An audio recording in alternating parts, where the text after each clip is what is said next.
This news is brought to you by Himalayan International Residential School, Siliguri, West Bengal.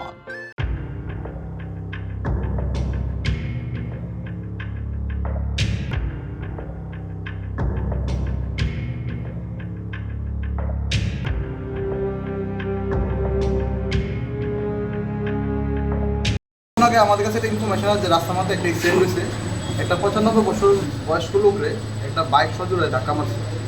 ওই ব্যাপারে ভদ্রলোক এবং যে আরোহী দুজনই খুবই ইনজোর, তারা দুজনের টিএমসিতে শিফট করা হয়েছে। একটা অ্যাক্সিডেন্ট হয়েছে ওখানে রাস্তার মাথাতে, তো বয়স্ক লোকরে বাইক দিয়ে বাড়ি দিয়ে। কি নাম তাদের? বয়স্ক লোকের নাম হচ্ছে ধীরেন্দ্র দেবনাথ, 95 ইয়ার্স, আর আরেকজন বাইকে যে ছিল তাদের নাম আগায়া দেবনাথ, 30 ইয়ার্সের। মোট কতজন আহত হয়েছে? তাদের অবস্থা কি রকম? দুজনের সিরিয়াস। এখন কোথায় রেফার করা হয়েছে? রেফার হাবানিয়া।